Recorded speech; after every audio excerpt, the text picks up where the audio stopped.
আসসালামু আলাইকুম প্রিয় দর্শক, আশা করি আপনারা ভালো আছেন। আজকে কিছু কথা বলবো যে কথাগুলো তেতো হতে পারে, কারণ সত্য কথাগুলো সবসময় তেতো হয়, এটা স্বাভাবিক। আমি দীর্ঘদিন যাবৎ নবম পে স্কেল নিয়ে কথা বলে আসছি।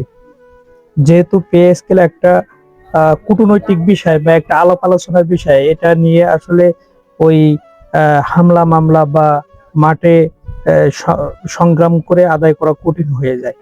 কারণ পে স্কেল যে কোনো সরকারের জন্য একটা চাপের একটা বিষয়।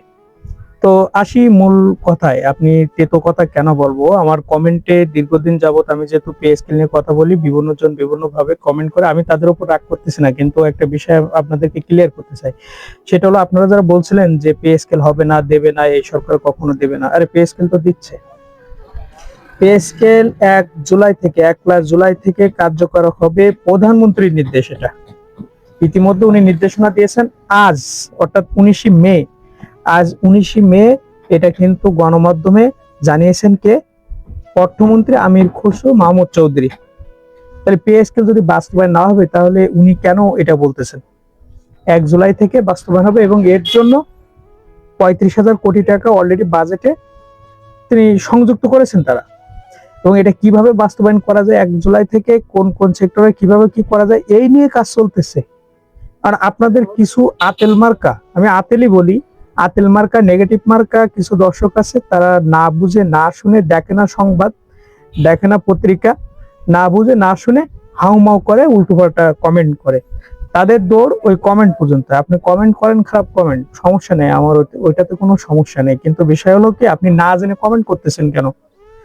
আমি পরবর্তী ভিডিওতে গতকালকে একটা ভিডিও দিয়েছিলাম, যেখানে পে স্কেল কিভাবে বা 50%-এ আপনার কত টাকা আসবে এটা বুঝিয়েছিলাম।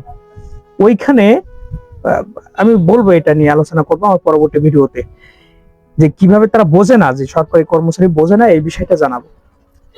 অর্থাৎ আজ অর্থমন্ত্রী আমির খসরু মাহমুদ চৌধুরী একটা স্পষ্ট কথা বলেছেন, সেটা হলো এই, আগামী 1 জুলাই থেকে, অর্থাৎ বছরের প্রথম দিন থেকে পে স্কেল কার্যকর। এখানে পে স্কেল কার্যকর ধাপে ধাপে বাস্তবায়ন করা হবে এবং প্রথম ধাপে বেসিকের 50% বাস্তবায়ন করা হবে। উনিই কিন্তু এই কথাগুলো বলছেন এবং এটা বলছেন, উনি বলছে, আমরা কয়েকদিন আগে অর্থমন্ত্রীর সাথে মিটিং, প্রধানমন্ত্রীর সাথে মিটিং করেছি। মিটিং এ প্রধানমন্ত্রী নির্দেশ দিয়েছেন আগামী 1 জুলাই থেকে, অর্থাৎ 26-27 অর্থ বছরের শুরু থেকে পে স্কেল বাস্তবায়ন করতে হবে। এটা প্রধানমন্ত্রীর নির্দেশ। তাহলে প্রধানমন্ত্রীর নির্দেশ যদি থাকে পে স্কেল 1 জুলাই থেকে বাস্তবায়ন করতে হবে, আপনি আমি কেউ এটাকে বাধা দিতে পারবো? কিন্তু কিছু নেগেটিভ মানুষ, যারা আসলে আমি জানবো না, তারা মানে জানি না তারা এর দোষর কিনা, মানে আওয়ামী লীগের দোষর কিনা বা কোনো দোষর কিনা, মানে তারা নেগেটিভটা বেশি ছড়ায় কেন ভাই? আপনারা দীর্ঘদিন যাবত নেগেটিভ ছড়াইতেছেন, এখনো যখন বাস্তবায়ন হচ্ছে তখনও আপনারা নেগেটিভিটি কথা বলছেন কেন? আপনি ভাই, আমার ভিডিও ভালো না লাগলে নেগেটিভ কথা আমার ভিডিওতে বলবেন না প্লিজ। ভালো না লাগলে শুনেন না, কোনো সমস্যা নেই, কিন্তু নেগেটিভ কথা বলবেন না। ভালো থাকবেন প্রিয় দর্শক। পে স্কেল বাস্তবায়ন হবে আগামী 1 জুলাই, এই বিষয়টা মাথায় রাখবেন। আসসালামু আলাইকুম।